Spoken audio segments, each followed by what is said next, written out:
Survey ஸ்டோனோட உடஞ்ச survey stone கீழே அதில் மார்க் இருக்கிறத பார்த்தோம். அதே தான் அங்கே இருக்குது அப்படின்றது தெரியுது. அந்த இடம் நிச்சயமாக ஹோல் டாப் ஆஃப் த ஹில்லாக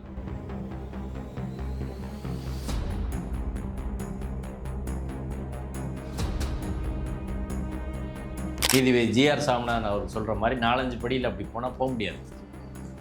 அந்த இடம் தர்காவுக்கு சொந்தமான இடம். அது ராம் ரவிக்குமார் தான் திரும்ப போட்டிருக்காரு. அவர் திரும்ப போட்டிருக்காரு. ஆமாம். அவர் என்ன சொல்கிறாருன்னா, போலீஸு மொத்தமாக அந்த மலையில் இருக்கக்கூடாது. இதான் சொல்கிறாங்க. ஆமாம், மதுரை போலீஸு மலையில் இருக்கக்கூடாது. ஆடு கோழி வெட்டி பலியிடுற இடம், அதற்கு பிறகு அதை சமைக்கிற இடம், அதை தொங்க போடுற இடம், இப்படி எல்லாத்தையும் நம்ம பார்த்தோம். வெட்டுக்கட்டை மோகம் நாங்கள் இருந்தது எல்லாம் இருக்குது. வெட்டுக்கட்டையிலேருந்து பல நூறு பேர் கேரளாவிலேருந்து அவ்வளோ மக்கள் போகிறாங்க. அப்படி போகிறதே இவங்களுக்கு பொறுக்கலை. இந்து மக்களும் போகிறாங்க, எல்லா மக்களும் போகிறாங்க. போலீஸ் பாதுகாப்போட கோயிலுக்கு சொந்தமான இடத்துல ஏற்றுறாங்க. மரத்தில் ஏற்றுறாங்க, நீதிபதிட்டு கொடுக்குறாங்க. முருகன் கோயிலுக்கு இடத்துல கள்ளத்தி மரத்தில் ஏற்றிட்டாங்கன்றது இன்னொரு பித்தலாட்டமான செய்தி. இப்படி எத்தனை பித்தலாட்டம் பொய் செய்தியை பரப்பி ஆனால் அவர்களுக்கு மட்டும் வருது. அது நீதிபதி ஸ்ரீமதி அவர்களும் ஏற்றுக்கொள்கிறாருன்னா நம்மளுக்கு என்ன நடக்குது கோர்ட்டில்னே புரியவே இல்லை. அதை நேரில் பார்த்துருவோம் தான் இன்றைக்கி மலைக்கு எல்லா மக்களுக்கும் எனக்கு அனுமதிக்கிறாங்க. அதே போல் நம்ம போயிட்டு ஆதார் கார்டை கொடுத்துட்டு நேராக போய் தர்கா நிர்வாகிகளோட இடத்தையெல்லாம் பார்த்தோம்.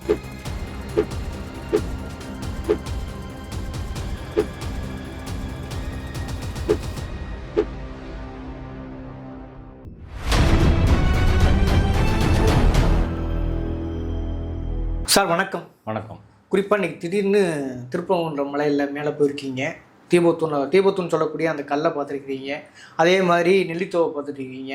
அதே போல் குதிரை சிலையை பார்த்துருக்கிறீங்க. ஏன் இந்த திடீர் ஆய்வு? நீதிமன்றத்தில் இன்று ஒரு வழக்கு விசாரணைன்றதாக கேள்விப்பட்டோம். என்ன நடந்தது, எப்படி பார்க்குறீங்க? அது நீதிமன்றத்தில் இன்றைக்கி 2 வழக்குகள் வந்துச்சு. ஒரு வழக்கு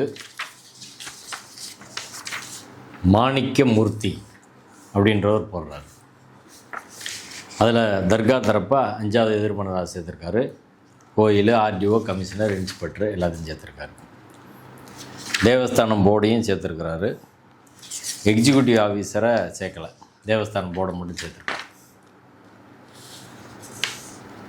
அதில் அவரோட கோரிக்கை என்னென்னா, இப்போ சந்தனக்கூடு கந்தூரி விழா நடத்துகிறாங்க தர்காவில் இருந்து திருப்பரங்குன்றம் மலையில். அந்த கந்தூரி விழா அப்படின்னா ஆடுகோழி பலியிடுறது. ஏற்கனவே நீதிமன்றம் ஆடுகோழி பலியிடக்கூடாதுன்னு சொல்லியிருக்கு. அதனால் ஆடுகோழி பலியிட தடை விதிக்கணும் அப்படின்றது தான் அவங்க ரிட் பெட்டிஷனோட main prayer to prohibit the 5th respondent from performing Kandoori and the Thiruparankundram hill. இதான் அவங்க மெயின் பெட்டிஷன். ஓகே. அவர் மனுவில் என்ன சொல்லியிருக்கிறாருன்னா,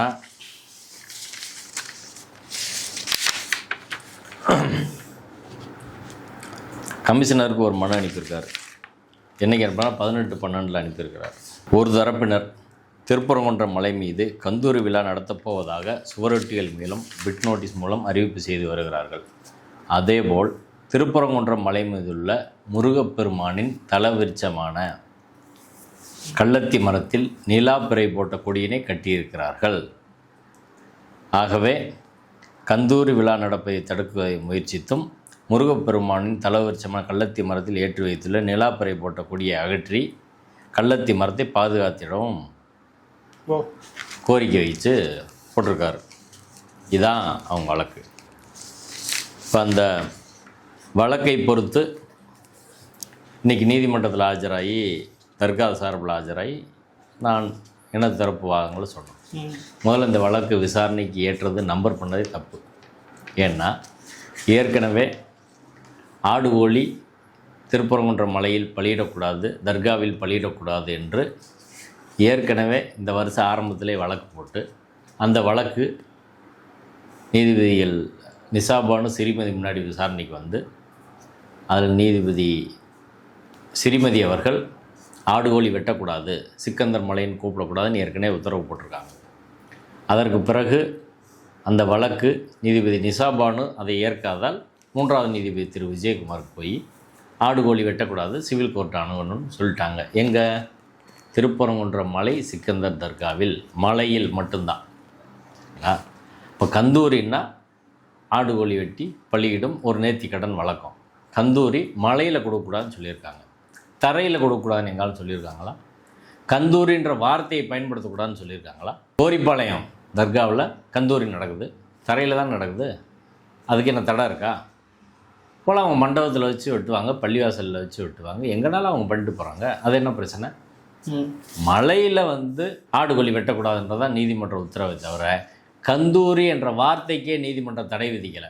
ஆனால் கந்தூரி நோட்டீஸில் போட்டிருக்காங்க, சந்தனக்கூடு விழா அழைப்புதல் கந்தூரி மகோத்சவம் அப்படின்னு போட்டிருக்காங்க. ஆனால் கந்தூரின்ற வார்த்தையவே பயன்படுத்தக்கூடாது அப்படின்னு சொன்னால் இது கற்பனையில் மலையில் வெட்ட போகிறாங்க அப்படின்னா வெட்ட போகிறாங்கன்றதுக்கு என்ன ஆதாரம்?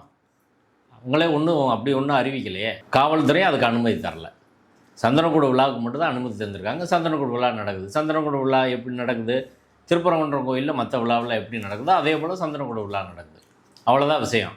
இந்த சந்தனக்கூட்டில் ஒரு 15-20 பேர் வருஷம் போய் சந்தனக்கூடு கொடியேற்ற துவக்க விழா அன்னைக்கு நைட்டு மலையில் உள்ள தர்காவுக்கு சொந்தமான இடத்துல உள்ள மரத்துக்கு நடுவில் ஒரு கொடிமரம் இருக்குது. அங்கே வேறு இடத்துல வச்சா விழுந்துடும், அதில் தான் கொடிமரம் இருக்குது. அந்த கொடிமரத்தில் போய் கொடி ஏற்றுவாங்க. 16ஆம் நாள் வரையும் அந்த கொடி இருக்கும். அதுக்கப்புறம் கண்டினியூவாக தான் அந்த கொடி அடுத்த வருஷம் வரையும் இருக்கும். அதான் கிழிஞ்ச பிறகு அடுத்த வருஷம் அந்த கொடி ஏற்றுவாங்க. இதுதான் திருப்பரங்குன்றம் மலையில் வழக்கமாக சந்தனக்கூடு திருவிழாவில் 1ஆம் தேதி கொடி ஏற்றுறது, அதுக்கப்புறம் அது கண்டினியூவாக இருக்கிறது அப்படின்றது தான் காலங்காலமாக நடந்துகிட்டு இருக்கிற ஒரு விஷயம். இப்போ இவங்க என்ன சொல்கிறாங்கன்னா, திருப்பரங்குன்றம் முருகன் கோயிலுக்கு சொந்தமான மரத்தில் ஏற்றுறாங்க அப்படின்னா அது கோயில் விடுமா? அதை எப்படி ஏற்ற முடியும்? இவங்க ஏரியாவுக்கும் இந்த மலையோட முருகன் கோயில் இருக்க ஏரியாவுக்கும் சுத்தமாக சம்மந்தம் இல்லை. இன்றைக்கி நான் போய் பார்த்தேன், நீங்கள் வந்தீங்க, சுத்தமாக சம்மந்தமே இல்லை. அதுலேயும் நெல்லித்தோப்புலேருந்து தர்காவுக்கு மேலே போகிற பாதை, நெல்லித்தோப்பு ஏரியா, அதில் உள்ள மண்டபங்கள், அதுக்கு மேலே உள்ள கொடிமரம், தர்கா, அந்த பகுதி, மசூதி, அந்த whole top of the clock, அந்த ஒட்டுமொத்த மலைப்பகுதியும் தர்கா நிர்வாகத்துக்கு சொந்தம்னு சொல்லி 1923 தீர்ப்பில் இருக்குது. அவங்க ஏரியாவில் அவங்க மரத்தில் ஒரு கொடி கம்பம் வச்சு அதில் தான் கொடியேற்றுறாங்களே தவிர வேறு எங்கேயுமே கொடியேற்ற கிடையாது. சரிங்களா? இப்போ அவங்க மரத்தில் மரமும் கொடிமரமும் ஒன்று தாங்க. இவங்க ரெண்டு வேறு மாதிரி சொல்கிறாங்கல்ல, அப்படி கிடையாது. கொடிமரம் இஸ்லாமியர்களுக்கு சொந்தம், தர்கா கொடிமரம்லாம் தர்கா நிர்வாகத்துக்கு சொந்தம்னு 1923 தீர்ப்பிலே இருக்குது. 1923 நீதிபதி ராமையர் கொடுத்த தீர்ப்பின் அடிப்படையில் தீர்ப்பில் எந்த இடத்துல சொன்னாங்களோ அந்த இடத்துல தான் அவங்க ஏற்றுறாங்க. அந்த மலை உச்சியில் நீங்கள் தனியாக கொடிமரம் வைக்க முடியாது, வச்சா கீழே விழுந்துடும் காற்றடிச்சு. அதனால் மலையில் இருக்கக்கூடிய அவங்களுக்கு சொந்தமான இடத்துல ஒரு மரம் இருக்குது, அந்த மரத்துக்குள்ளே கொடி கம்பத்தை வச்சு அதில் கொடியை கட்டியிருக்கிறாங்க. அவ்வளோதான். கொடிமரமே மரத்துக்குள்ளே தான் இருக்குது. மரத்தில் கட்டாங்கன்னு ஒரு பொய்யை பரப்புனா என்ன சொல்ல முடியும்? அது இந்த பக்கம் கோயிலுக்கு சொந்தமான பகுதி இல்லை, வர முடியுமா? அங்கே போனீங்கன்னா 200 போலீஸ் இருக்காங்க. கோயிலுக்கு சொந்தமான இடத்துல போலீஸ் அனுமதிப்பாங்களா? கோயில் நிர்வாகம் அனுமதிப்பாங்களா? புது இடத்துல ஒன்றும் அவங்க இதுவரை ஏற்ற கிடையாது. வருஷம் 200-300 வருஷமாக எந்த இடத்துல கொடி ஏற்றுறாங்களோ அதே இடத்துல கொடிமரத்தில் ஏற்றுறாங்க. அவ்வளோதான். அது மரத்துக்குள்ளே இருக்குது. இதை நீங்கள் நீதிபதிகிட்ட போலீஸ் பாதுகாப்போட கோயிலுக்கு சொந்தமான இடத்துல ஏற்றுறாங்க பாருங்கள், மரத்தில் ஏற்றுறாங்க, நீதிபதிகிட்ட கொடுக்குறாங்க. அதையும் நீதிபதி வாங்கி பார்த்துட்டு இதை எப்படிங்க நீங்கள் அலோவ் பண்ணீங்க, இதுக்கு பதில் சொல்லுங்கள் அப்படின்னு கேட்குறாங்க. இப்படி கேட்ட பிறகு தான் எனக்கு சந்தேகம் நான் தர்கா நிர்வாகிகிட்ட கேட்டேன். அப்படி கிடையாது, கொடிமரமும் மரமும் ஒன்று தான், மரத்துக்குள்ளே தான் கொடிமரம் இருக்குது, விழுந்துடாமல் வச்சுருக்காக நாங்கள் அப்படி வச்சுருக்குறோம் அப்படின்னு சொன்னாங்க. அதை நேரில் பார்த்துருவோன்னு தான் இன்றைக்கி மலைக்கு எல்லா மக்களுக்கும் எனக்கு அனுமதிக்கிறாங்க. அதே போல் நம்ம போயிட்டு ஆதார் கார்டை கொடுத்துட்டு நேராக போய் தர்கா நிர்வாகிகளோட இடத்தையெல்லாம் பார்த்தோம். பார்த்துட்டு பார்க்குற போது நீங்கள் கூட அதை வீடியோ எடுத்துருக்கலாம். அதில் மரத்துக்குள்ளே தான் கொடிமரம் இருக்குது. அதனால் மரம் வேறு கொடிமரம் வேறு என்பதே அபத்தமான பொய் பித்தலாட்ட செய்தி. முருகன் கோயிலுக்கு இடத்துல கள்ளத்தி மரத்தில் ஏற்றிட்டாங்கன்றது இன்னொரு பித்தலாட்டமான செய்தி. இப்படி எத்தனை பித்தலாட்டம் பொய் செய்தியை பரப்பி கற்பனையாக ஒன்றை உருவாக்கி அதை கோர்ட்டு கொண்டு வந்து அதையும் கோர்ட்டு எடுத்துக்கிட்டு நாங்கள் விசாரிக்கிறோன்னா பெரிய தலைவலியாக இருக்குது. என்னதான் நடக்குதுன்னு நம்மளுக்கு ஒன்றும் புரியலை. ஆடு கோழி வெட்டக்கூடாதுன்னு ஏற்கனவே வழக்கு போட்டு 3 நீதிபதிகள் தீர்ப்பு கொடுத்துட்டாங்கல்ல. இதே நீதிபதி ஸ்ரீமதி அவர்கள் தான் விசாரித்து தீர்ப்பு கொடுத்துருக்காங்க. அதை வயலேட் பண்ணால் ஆடு கோழி அங்கே தர்காவிலேருந்து வேறு யாரோ வெட்டினா அதுக்கப்புறம் நீதிமன்ற அவமதிப்பு போடணும். நீதிமன்ற அவமதிப்பு லார்ஜர் பெஞ்சில் நீதிமன்ற அவமதிப்பு போட்டு அதில் நோட்டீஸ் எடுத்து விசாரித்து நடவடிக்கை எடுக்கணும். ஒரு கேஸாக போட்டுக்கிட்டு இருக்க முடியுமா? இதே சேம் ப்ரேயருங்க. இந்த கேஸ் என்ன இன்றைக்கி வந்து கேட்டிருக்கிறாங்களோ, மாணிக்கமூர்த்தி என்ன கேட்டிருக்காரோ, இதே தான் ஏற்கனவே இந்து மக்கள் கட்சி, அனுமன் சேனா எல்லாம் போட்ட வழக்காக தான். ஒவ்வொரு தடவை இது சென்சிட்டிவ் வைப்பாங்க. சந்தனக்கூடு விழான்றது இஸ்லாமியர்கள் காலங்காலமாக 300 வருஷமாக நடத்துகிறாங்க. இப்போ அவங்களுக்கு இது பொறுக்கலை. அங்கே ஆயிரக்கணக்கான மக்கள் போயிட்டு வராங்க. இன்றைக்கி நாங்கள் போகும்போது கூட பல 100 பேர் கேரளாவிலேருந்து அவ்வளோ மக்கள் போகிறாங்க. அப்படி போகிறதே இவங்களுக்கு பொறுக்கலை. இந்து மக்களும் போகிறாங்க, எல்லா மக்களும் போகிறாங்க. அதை ஏதாவது ஒரு வகையில் தடுக்கணும், இதை ஒரு சென்சிட்டிவாக பிரச்சனையாக மாற்றணும் அப்படின்றதுக்காக ஏகப்பட்ட பிரச்சனை கொடுக்குறாங்க. அங்கே மலையில் மேலே போய் பார்த்தா தர்கா பக்கம் அநியாயமாக இருக்குது. எந்த மெயின்டெனன்ஸும் அவங்கள பண்ண விட மாட்டுறாங்க. தர்கா அது ஒரு அற்புதமான ஒரு கட்டடமாக இருக்குது. அந்த கட்டடத்தில் மழை பெஞ்சு தண்ணி உள்ளே வருது, பாம்புகள் உள்ளே வந்துடுது. ஆனால் அதை பராமரிப்பு பண்ண விட மாட்டுறாங்க. இன்னொரு பக்கம் ஆடு கோழி வெட்டி பலியிடுற இடம், அதற்கு பிறகு அதை சமைக்கிற இடம், அதை தொங்க போடுற இடம், இப்படி எல்லாத்தையும் நம்ம பார்த்தோம். வெட்டுக்கட்டை முதல் அங்கே இருக்குது, எல்லாம் இருக்குது. வெட்டுக்கட்டையிலேருந்து அம்மி உரல் எல்லாமே அங்கே இருக்குது. இது எல்லாமே இன்றைக்கி பாலடைஞ்ச நிலைமையில் இருக்குது. எந்த இதுவுமே அங்கே பண்ண விடுறது கிடையாது. எந்த மெயின்டெனன்ஸ் பண்ண விடுறது கிடையாது. கரண்ட் கூட இழுக்கிறது கிடையாது. டாய்லெட் கட்ட விடுறது கிடையாது. முருகன் கோயில் இந்த பகுதிக்கும் அந்த மலை தர்கா இருக்க பகுதிக்கு எந்த சம்மந்தம் கிடையாது. ரெண்டும் வேறு ஏரியாவில் இருக்குது. நீங்கள் அங்கேருந்து இதை பார்க்கவே முடியாது. அந்த தர்கா மேலே வேறு மலையாகவே இருக்குது. அங்கேருந்து இதை பார்க்கவே முடியாது. அங்கே போய் இவங்க தீபம் ஏற்றணும்னு சொல்கிற இடமும் வந்து பொருத்தமான இடமே கிடையாது. அது தர்காவுக்கு சொந்தமான இடத்தின் வழியாக தான் போகணும். அதை தாண்டி போகிற போது நிச்சயம் தர்காவுக்கு இவங்க பெரிய பிரச்சனையை உண்டு பண்ணுறதா அப்படின்றதா நோக்கம். இது ஒரு வழக்கு போட்டாங்க. அதை நீதிமன்றத்தில் இன்றைக்கி நம்ம சொன்னோம். இந்த வழக்கு ரெஸ்டியூடிகேட்டா முன் தீர்ப்பு தடை என்ற வகையில் இந்த வழக்கை விசாரணைக்கு ஏற்றதே தப்பு. இன்றைக்கி தர்கா தரப்பில் நீதிமன்றத்தை சொன்னது. ரெண்டாவது, ஜுடிஷியல் இன்டிசிப்ளின். 3 நீதிபதிகள் சொன்ன பிறகு மறுபடியும் ஒரு நீதிபதி எடுத்து விசாரிக்கக்கூடாது. மூன்றாவது, கந்தூரின்ற வார்த்தைக்கு தடை கிடையாது. நான்காவது, தர்கா தரப்புக்கு இதுவரை என்ன வழக்கு தாக்கல் பண்ணியிருக்காங்கன்னு எங்களுக்கு டைப் செட் காப்பியே கொடுக்கல. நீதிமன்றத்தில் விசாரணை நடந்துக்கிட்டு இருக்கும்போது தான் கொடுக்குறாங்க. எங்களுக்கு எதுவுமே கொடுக்காம இன்றைக்கி ஆர்டர் போடுறோன்னு சொன்னால் எப்படிங்க போட முடியும்? நாங்கள் தான் இது மெயின் பார்ட்டி. எங்களுக்கு எந்த பேப்பரும் கொடுக்க மாட்டுறாங்க. வழக்கு வந்து நீதிமன்ற விசாரணை நடத்துகிற போது நீதிபதி அவர்கள் இன்றைக்கி நான் இடைக்கால உத்தரவு போட போகிறேன் அப்படின்னு சொல்கிறாங்க. நான் கடுமையாக ஆட்சேபனை பண்ணேன். இடைக்கால உத்தரவு போடக்கூடாது. ஏன்னா எங்களுக்கு வந்து நாங்கள் தான் மெயின் கண்டஸ்டிங் ரெஸ்பாண்டன்ட். பேப்பர் கொடுத்து எங்களுக்கு 4 வாரம் டைம் கொடுக்கணும் பதில் மனு தாக்கல் பண்ணுறதுக்கு. அதுக்கப்புறம் தான் முடிவு பண்ணணுமே தவிர நீங்கள் இது அர்ஜெண்ட்டாக முடிவு பண்ணுறதுக்கு ஒன்றும் கிடையாது. அதனால் எங்களுக்கு பதில் மனு தாக்கல் பண்ணுறதுக்கு டைம் கொடுங்க அப்படின்னு போட்டு நம்ம கேட்டோம். அதுக்கு பிறகு பேப்பர்ஸ் கொடுத்துருக்குறாங்க. அது வழக்கு ஒத்தி வைக்கப்பட்டிருக்கு. இது ஒரு வழக்கு. இன்னொரு வழக்கு பார்த்தீங்கன்னா இன்னொரு வேடிக்கை. அது ராம் ரவிக்குமார் தான் திரும்ப போட்டிருக்காரு. ஆமாம். அவர் என்ன சொல்கிறாருன்னா, direct the Madurai city police to forthwith desist from exercising any unilateral control regulation or supervision over Thiruparankundram hill. Police முச்சமாக அந்த மலையில் இருக்கக்கூடாது. இதான் சொல்கிறாங்க. ஆமாம், மதுரை போலீஸு மலையில் இருக்கக்கூடாது. ஏன் இருக்கக்கூடாதுன்னு சொல்லணும். தமிழ்நாட்டுக்குள்ள இருக்குது. எப்படி அது? இப்போ நீ சென்சிட்டிவாக ஒரு பிரச்சனையை மாற்றி கலவரம் பண்ணுறதுக்கான வேலை செய்கிற போது அங்கே போலீஸ் இருக்கக்கூடாது அப்படின்னா, போலீஸ் இருந்தால் கலவரத்தை தடுப்பாங்க. அதனால் போலீஸை பகற்றணும்.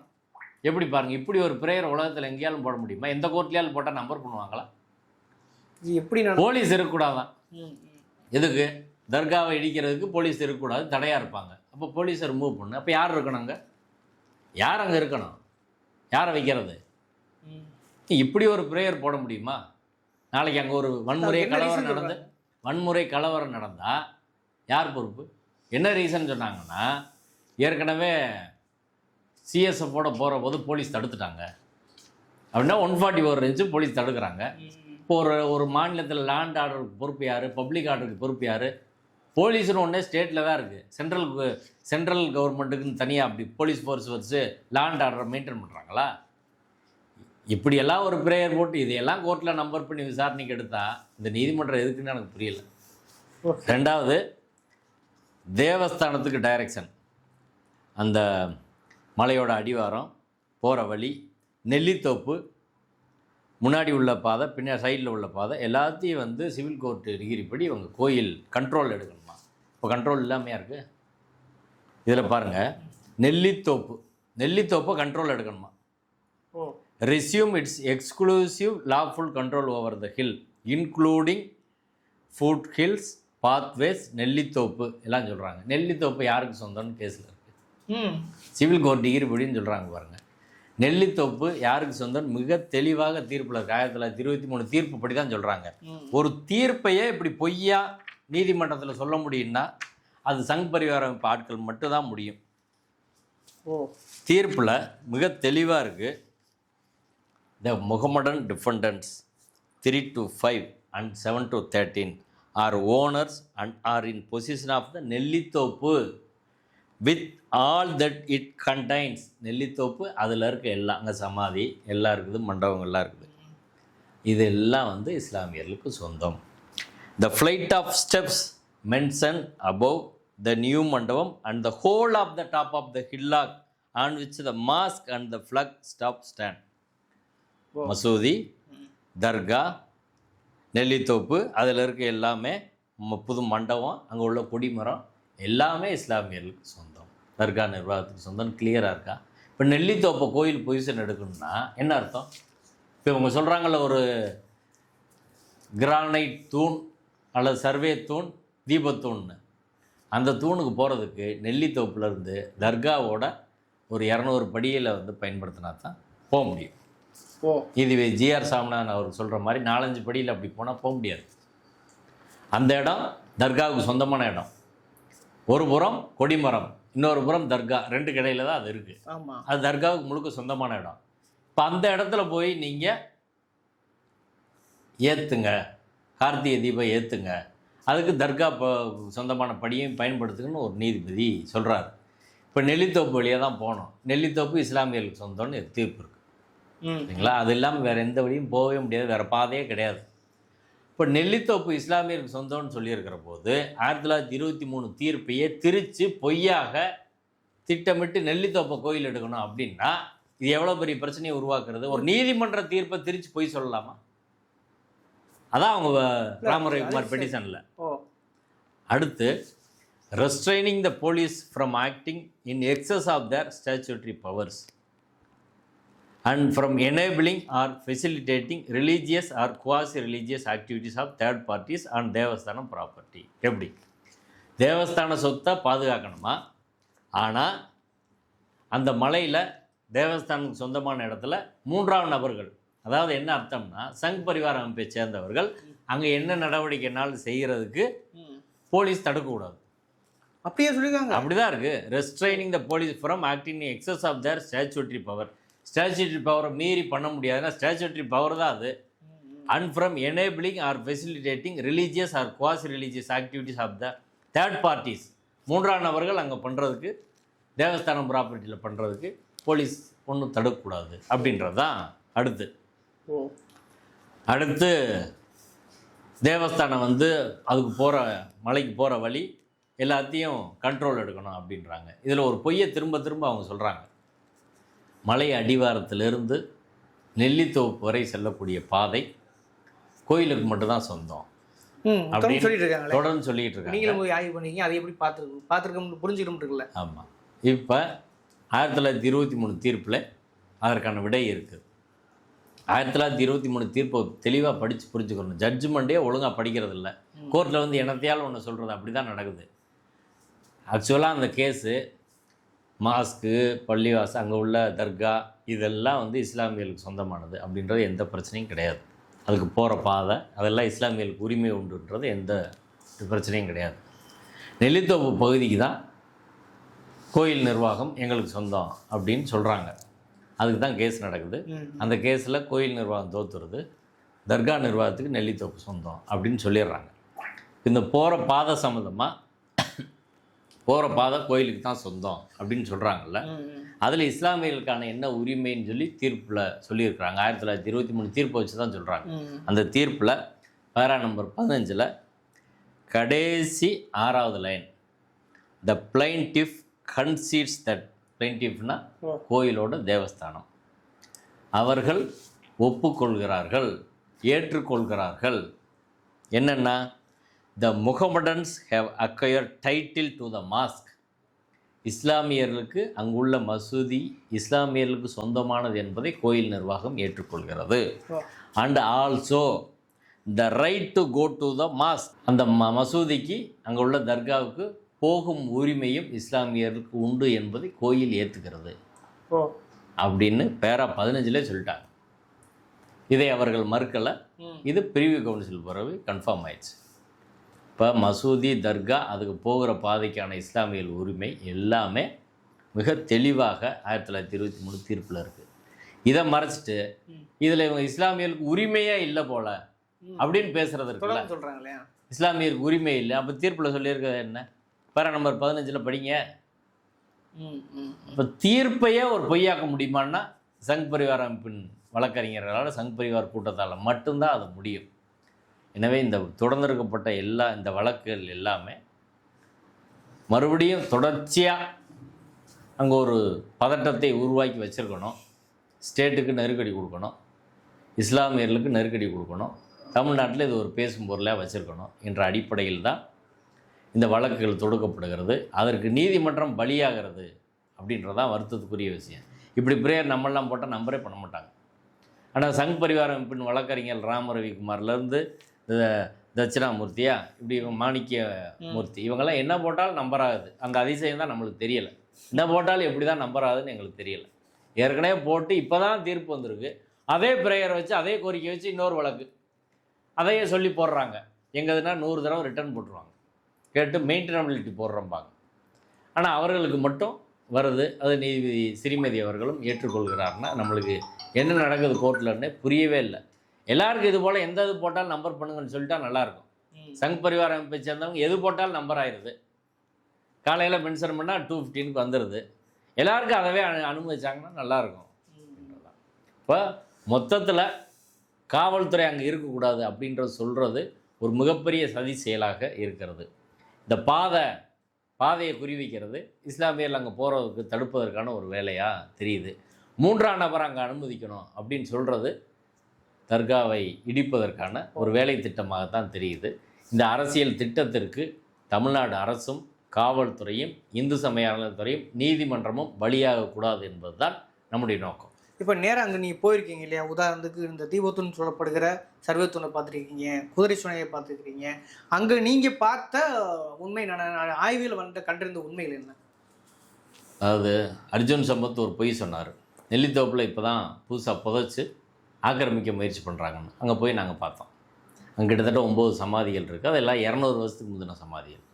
அது அப்பட்டமான பொய். 200 வருஷத்துக்கு பின்னாடி அதுக்கப்புறம் ஒரு உடல் கூட அங்கே அடக்கம் செய்யப்படவில்லை. அது அவர்களுக்கு சொந்தமான இடத்துல தான் அடக்கம் செய்யப்பட்டு, அதை கூட இப்போ பராமரிக்க விட மாட்டுறாங்க அரசாங்கத்திலேருந்து.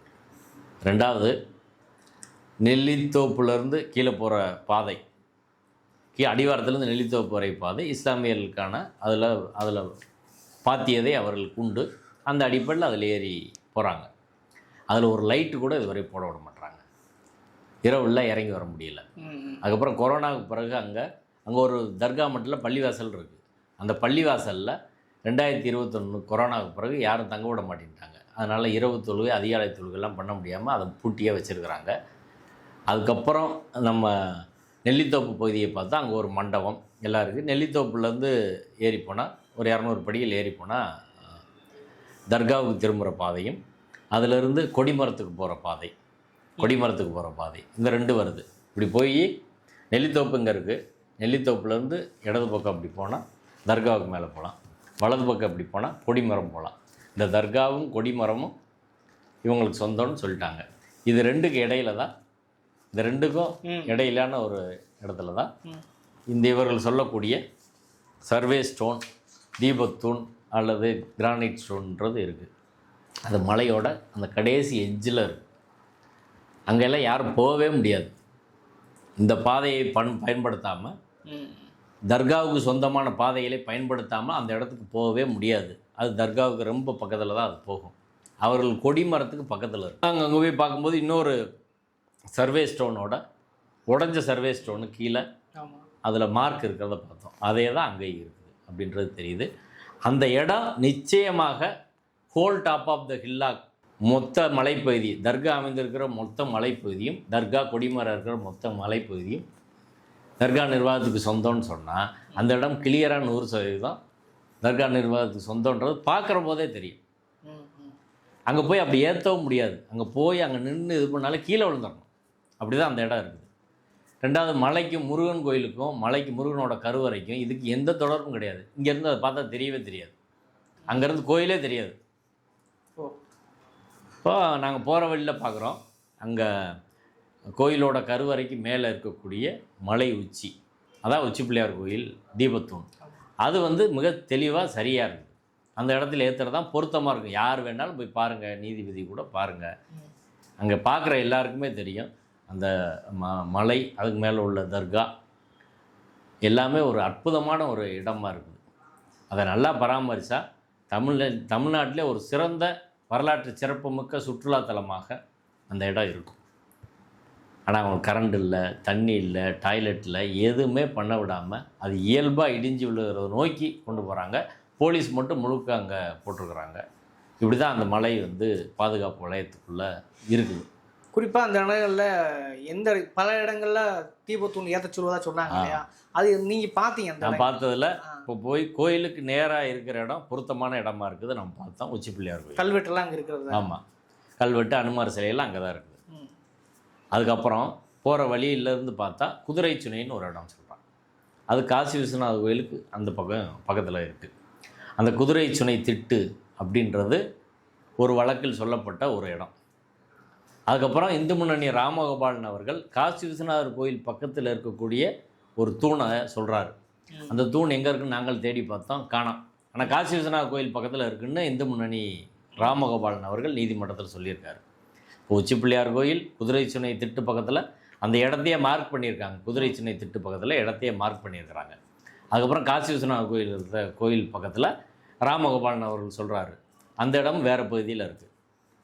அடுத்து மலை உச்சின்னு சொல்கிறாங்க. அந்த மலை உச்சி எந்த மலை உச்சி அப்படின்றது இது வரைக்கும் கிளியராக சொல்லலை. அடுத்து நீதிபதி ஜிஆர் சாமிநாதன் அவர்கள் கண்டுபிடித்த அந்த சர்வே கல் என்ற தீபத்தூண், அதான் இப்போ சொல்கிறாங்க. அந்த இடத்துக்கு நீங்கள் இயல்பாக போய் அந்த இடத்துல நிற்கவே முடியாது, கீழே தான் விழுகணும் அப்படின்றதான் அந்த இடமா இருக்குது. அப்போ ஒரு 5 இடம் இதிலே சொல்லப்படுது. இதில் எந்த இடம் சரியான இடம் அப்படின்னு கோயில் சொல்கிறாங்கன்னா உச்சி பிள்ளையார் கோயில் தான் சரியான இடம். நம்ம பார்க்குற போது தான் அதுவும் கோயில் கருவறைக்கு மேலே இருக்குது அப்படின்றத பார்க்க முடியுது. இங்கே தர்காவுக்கு பக்கத்தில் அந்த ஒரு சின்ன ஒரு பென்சில் மாதிரி தான் அந்த ஸ்டோன் இருக்குது. அதை போய் இவங்க ஏதாவது வச்சு தொட்டால் கூட கீழே விழுந்துடும், அவ்வளோதான், கீழே விழுந்து உடஞ்சிடும். அப்படி தான் இருக்குது. இப்போ அது தர்கா பக்கத்தில் இருக்கிறதுனால வம்புக்காக அதை செய்கிறாங்க அப்படின்றத அதை சொல்ல முடியுமே தவிர அதை தாண்டி ஒன்றும் சொல்ல முடியாது. ஒரு மத நல்லிணக்க மலையாக, தொல்லியல் சின்னமாக, வரலாற்று சின்னமாக அறிவிக்கக்கூடிய எல்லா வாய்ப்புகளும் அந்த மலைக்கு இருக்குது. தமிழின் பெருமையாக நம்ம அறிவிக்கணும். அவ்வளோ பெரிய ஸ்ட்ரக்சர் அந்த காலத்தில் மன்னர்கள் உதவி இல்லாமல் கட்டியிருக்கவே வாய்ப்பே கிடையாது.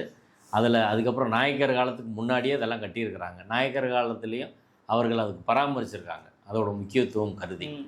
அன்றைக்கி நாயக்கர் காலம் இந்து மன்னர்கள் ஆட்சி தான். நினச்சா அதை என்ன வேணாலும் பண்ணியிருக்கலாம், ஆனால் பண்ணலை. அப்படி ஒரு அற்புதமான இடமாக இருக்கிறது.